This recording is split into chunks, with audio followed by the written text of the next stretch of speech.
नमस्कार, स्वागत आप सभी का न्यूज़ 18 मध्य प्रदेश छत्तीसगढ़ के सोशल मीडिया प्लेटफॉर्म पर आप मौजूद हैं। मैं हूं आपके साथ पुनीत मिश्रा। सोनम और राज कुशवाहा की बात कर रहे हैं हम।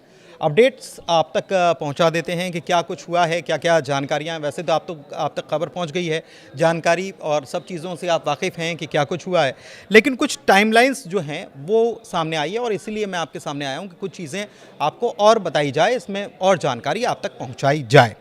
तो राज कुशवाहा से मिलने के लिए जो इसमें प्रेमी बताया जा रहा है, सोनम का जो प्रेमी है, सोनम रघुवंशी का प्रेमी है राज कुशवाहा, जो काम करता था उसके यहाँ। राज कुशवाहा से मिलने के लिए सोनम इंदौर आई थी और इसका खुलासा किसने किया है? मेघालय पुलिस के एक बड़े अधिकारी ने किया है। हालांकि पुलिस ने ये कहा है, इंदौर पुलिस ने, मध्य प्रदेश पुलिस ने ये कहा है कि ये जानकारी हमको सार्वजनिक या हमको साझा नहीं की गई, मतलब हमको नहीं बताया गया कि ऐसा कुछ हुआ था। लेकिन ये जानकारी आई है कि 25 तारीख को राज कुशवाहा से मिलने के लिए सोनम रघुवंशी आई थी। एक चीज़ और है, आपने सुना होगा जो बातचीत हो रही है सोनम रघुवंशी और राजा रघुवंशी की अपनी मां के साथ, राजा रघुवंशी की मां के साथ बातचीत हो रही है। उसमें राजा रघुवंशी की मां कह रही हैं कि तुमने एक फ़ोटो भी नहीं डाला, तुम कहाँ हो, कैसे हो, फ़ोटो तो डालो कि हम भी देख सके तस्वीरें। तो एक दिलचस्प बात यह आई है कि सोनम ने जानबूझ के ऐसा किया था।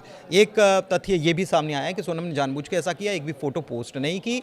और उसके बाद जब राजा की हत्या कर दी गई, जब राजा को ठिकाने लगा दिया गया, उसके बाद उसके फ़ोन से एक फ़ोटो पोस्ट की गई थी। तो एक अपडेट ये भी आया कि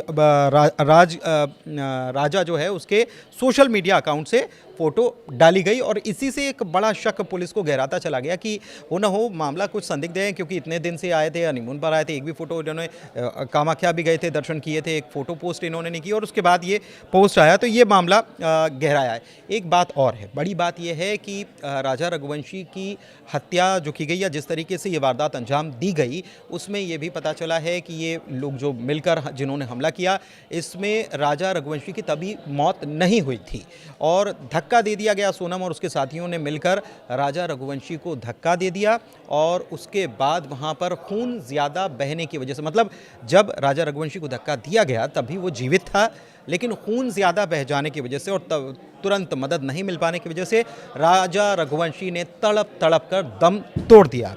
एक बात और है कि सोनम रघुवंशी और उसके साथियों ने मिलकर प्लानिंग कैसे की, तो ये भी पता चला है कि एक कैफ़े है और वहाँ पर इंदौर में ही एक कैफ़े था जहाँ पर ये बैठे थे, करीब 6 घंटे तक मिले। अभी तक जो सूत्रों के हवाले से खबर आ रही है वो हम आपको बता रहे हैं, ठीक है।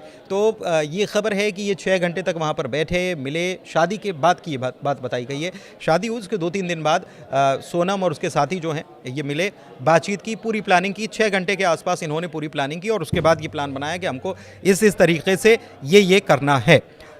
पहला वार किसने किया ये भी पता चला है। पीछे से वार किया आनंद नाम के एक शख्स ने, जिसे बीना से गिरफ्तार किया गया था।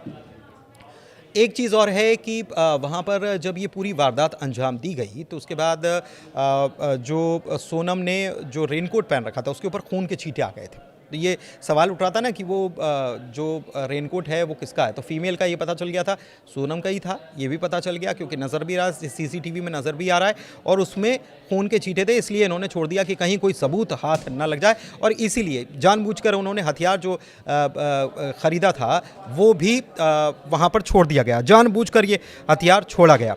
गुवाहाटी से हथियार लिया गया था, ये भी बात पता चल गई है। एक चीज़ और है कि जब ये यहाँ पर ये वारदात को अंजाम देने की तैयारी कर रहे थे तो ये चूँकि पहाड़ी इलाका है, पैदल चल कर थक गए थे और ये राज या दूसरे उसके साथी आनंद और जो लोग इसमें इन्वॉल्व थे सब लोग थक गए थे और इन्होंने, एक मौका ऐसा आया था जब इन्होंने मना कर दिया था, सूत्र ये बता रहे हैं कि इन्होंने मना कर दिया था कि हम ये नहीं करने जा रहे हैं। फिर सोनम ने कहा है कि नहीं, ये करना तो पड़ेगा, मारना तो पड़ेगा।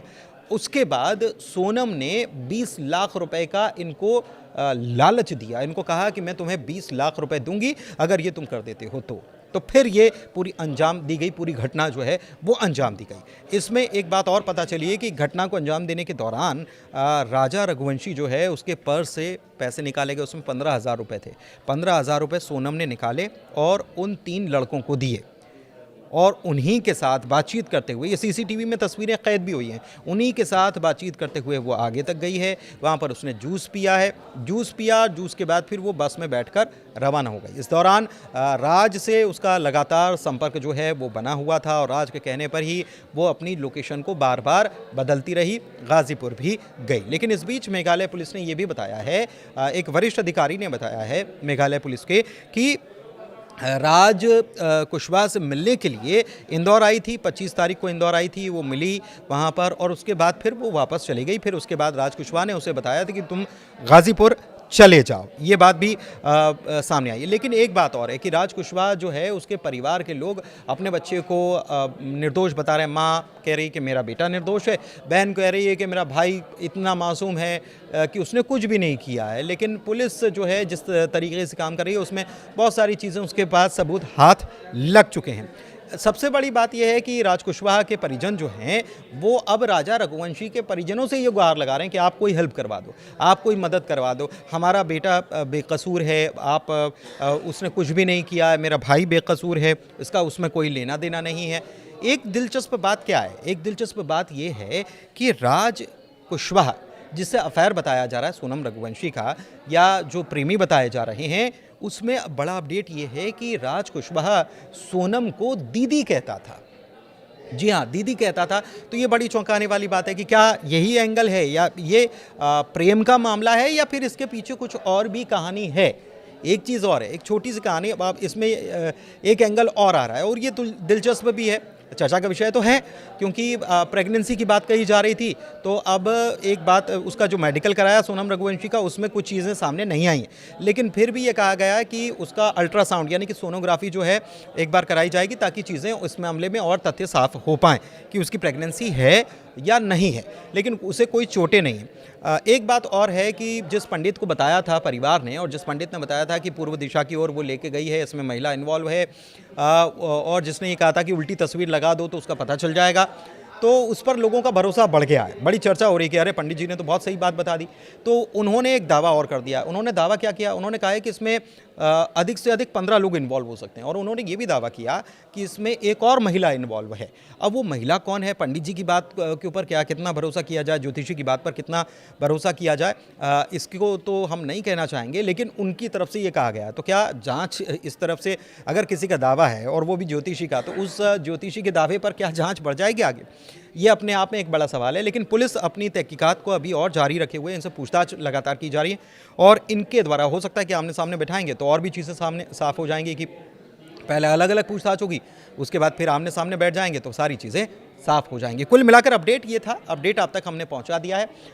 फिलहाल मुझे इजाज़त दीजिए। आपको अपडेट कैसा लगा बताइएगा ज़रूर कमेंट के ज़रिए, और हमारे चैनल को लाइक कीजिए, सब्सक्राइब कीजिए। बहुत शुक्रिया।